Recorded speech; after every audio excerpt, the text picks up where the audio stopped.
guys, Aubrey from the Witchbone here. So today I'm going to talk about reading with reversals, if I do it or not, and what do I think about it, and kind of just the whole concept of intuitive reading and how that kind of ties together. I think a lot of times people get confused with reading with symbolism and intuitive reading. Reading with symbolism can kind of go either way. It kind of either means that you go by a certain structure, such as no matter what the card looks like, if it's labeled this card, this is what it means, and this is what it means when it's upside down, that kind of structure. Or the other kind of symbolism, which is like, I see this kind of imagery, so it gives me this kind of feedback. So certain things in the image might give me a certain emotion or feeling. So there's two types of symbolism. So here, we're looking at the Fool. This is from the Pagan Other Worlds Tarot. Now, without even knowing what the Fool is all about, reversed or upright, you can already tell what this card means. You know, this person has a knapsack, he's got a little dog following him. It looks like he's getting ready to start a journey. And you can see he's at the edge of a cliff here, too. But he's looking up and he looks happy. He doesn't really seem to care. So this is a carefree journey into something new. Now, obviously, it can mean naivety. It can mean childishness. It could mean literally just being a fool, full-headedness. And how do we know the difference between that? And to me, it does not have to be upside down. I do not read with reversals. And why? Because I feel like every card has such a wide spectrum of meanings and circumstances that inside that one basic meaning, that I don't really need the card to be upside down to know what end it is. And for that, I say, how do you know if it's good or if it's bad? It could be both. You need to open yourself up to that. And I know that is very confusing, but especially for like one card readings, it could be telling you both messages. It could be telling you that, yes, you should say yes to new endeavors. You should say yes to new opportunities. Always keep your door open, but be cautious. Don't just jump into things, and don't jump into it with your heart and leave your head behind. You know, that is the message. It's both. So I feel like if we only read with, if we read with reversals, then we might be missing out on that good meaning. Or if it's upright and you read with reversals and you feel like the upright meaning is only good, therefore you don't read the warning behind it. So I kind of feel like reading reversals is actually limiting, and that's why I don't do it anymore. So let's talk a little bit about intuitive reading. And I think this part is very important because we all want to listen to everyone's interpretations and everyone's advice on something. And that's good, but we also need to listen to ourselves. And I know how vague that sounds, but let me explain. For you to be able to get the intuitive reading that you need, either for a reading for yourself or for you to grow and learn to be able to do it for clients, you need to learn how to tap into your intuition. And how you do that is simply by going through the cards or even any kind of artwork of any kind and looking at it and judging accurately, how does this make you feel? I know how, therapist that sounds, but really I truly believe that it's an extremely effective form of therapy. But in order for it to work, you have to be honest and look into it, and don't worry about the titles of the cards. We don't want to get stuck into that structure. And like I said, it's okay to read with structure, but I believe that it's counterintuitive, for lack of a better word, for intuitive reading. And it keeps you out of an open mindset for certain decks, like the Marielle, for instance, that uses inspiration from tons of different systems and religions and deities and all these things. And it creates this beautiful deck that is meant to be seen in many colors and many ways. So I've cut the words and the borders off mine, and I just read it purely for the artwork. And I found it to be much more rich and inclusive than it was before for me. So it's a good exercise to just look at your decks and see them for what they are, as the artwork. If you want to start reading through that method, combining decks, color therapy, different artworks coming together, then you need to assess this and see how does it make you feel. What comes to mind? So let's look at the devil from the Pagan Otherworlds. Okay, kooky looking guy here. So how does this make you feel? What do you think of when you see this? Does he look funny? Does he look silly? Does he look scary? Does it kind of make you uneasy? Is it a card that you particularly don't like, or a card that you particularly really do like? All these things are important and you need to write them down. And it's amazing how when you go back, say in a couple months or whatever, and you look at the same card, you might get a different feeling, a different interpretation from it.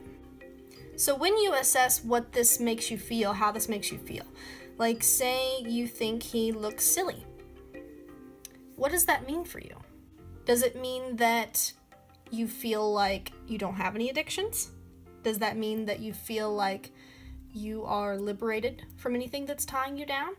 Or does it mean that you're trying to use humor as a way to keep yourself from feeling like there is something inherently wrong? That's just a basic assessment, and that's not for everyone. And it's so hard to explain. Every person is unique and everyone gets different impressions because everyone has had a different life. Everyone's brain is different. Everyone is wired differently.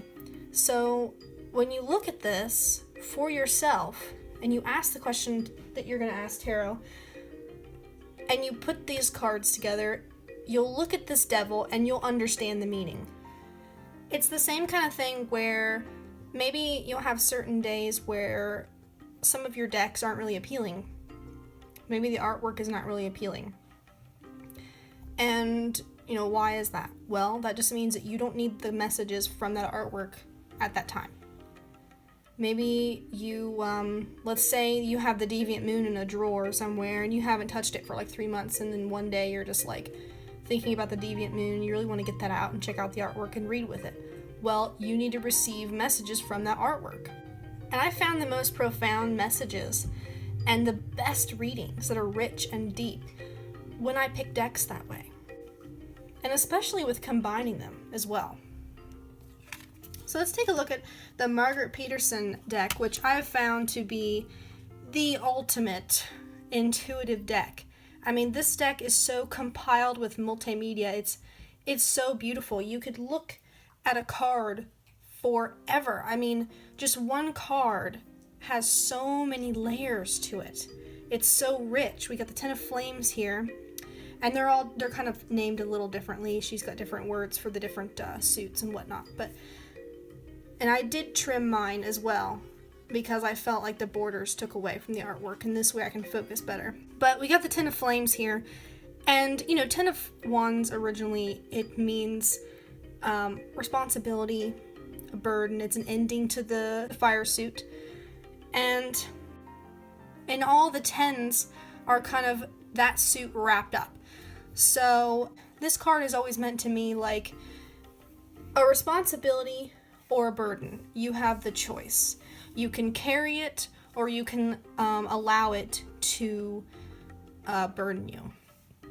And in this I see a phoenix rising from the flames, and there's a skeleton here just sitting, allowing itself to morph into all these different things. You can see all these different creatures in here, and then this beautiful bird, and it looks like all these flames and all these gold colors, and her use of sacred geometry here with the rectangle.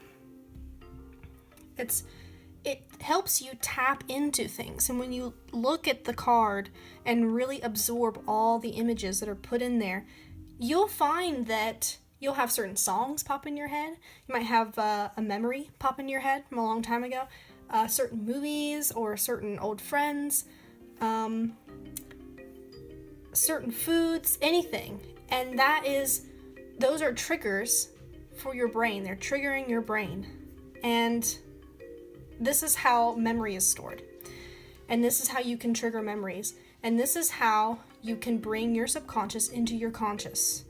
to give beautiful, full, in-depth readings. And you notice how I'm not like spouting off a billion different meanings for this particular card, because it is different for everyone. Let's take me for example. For example, for myself, this card, when I look at it, I think of the end of the year turning into the beginning of the year. I think of this new year. I think about all the things that I did last year to build up to this and how I'm ready. I'm ready to put even more work into my business, to grow it even more. I'm ready to help more people. I feel like all the work that my husband has put into his job is finally, it's coming into fruition. Everything is coming around the way it's supposed to be through our hard work. We've carried that weight and now it's turned into something else. It's like the fruit of our labor. And that's the meaning that I get from this card at this time. So now let's take a look at it with a different deck. Let's say we pulled another card from a different deck and put it with the Margaret Peterson. So here I got the Ophidia Rosa Tarot with the Margaret Peterson. And you can see how the images, they bring out something new, something bigger. And sometimes if you're doing, it depends on the reading, but I like to use a card from a deck and then a card from a different deck, because I feel like I want to get the full message from that deck in one card, summed up in one card. And then I want to get the full message from another deck. And what that means is I just want to get one type of artwork, pair it with another type of artwork, pair it with another type of artwork, or combine with another type of artwork. And this is it's going to pull me into one thing, and then I have to be pulled back out and then pulled into something else, if that makes sense. I apologize for the glare, it's terrible. But check out these three decks together. See how much more rich the message is here. Now, what form does the devil take? Think about that whenever you pull a card. What form is this card taking today with this deck? So we have the Ten of Flames with the Margaret Peterson. And we have the Devil with the Pagan Otherworlds. And the Nine of Pentacles of the Ophidia Rosa Tarot. Now, when we put that all together, how does that make us feel? What does that pull out of us? Now, for me, it affirms my original message from the Margaret Peterson that the fruit of our labor has finally come to fruition so that we can achieve self-attainment, which is what we've been striving for, that Nine of Pentacles balance. And to me, the devil is an affirmation that we have been able to keep things in balance. You know, we have the added effect of balance with the Nine of Pentacles here.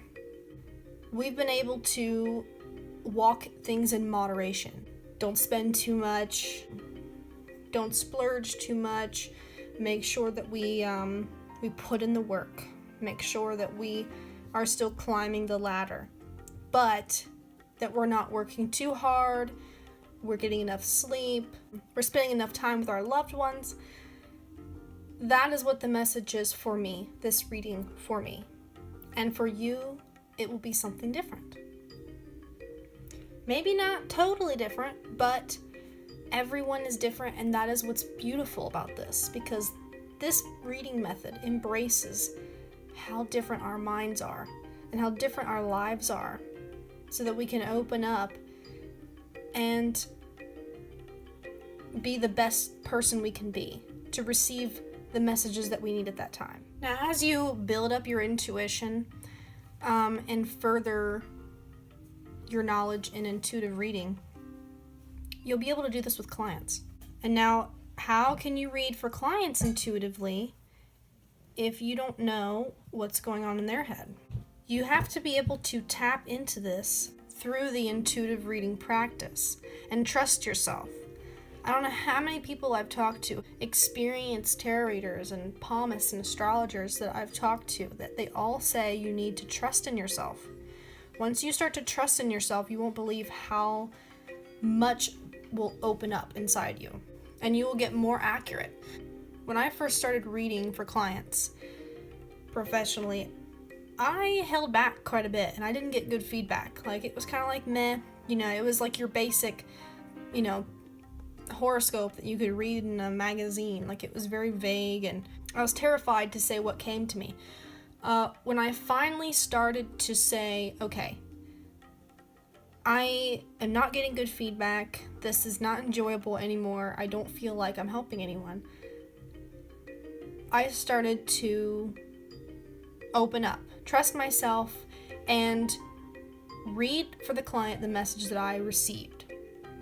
And I couldn't believe how accurate I was. And I got better and better and better.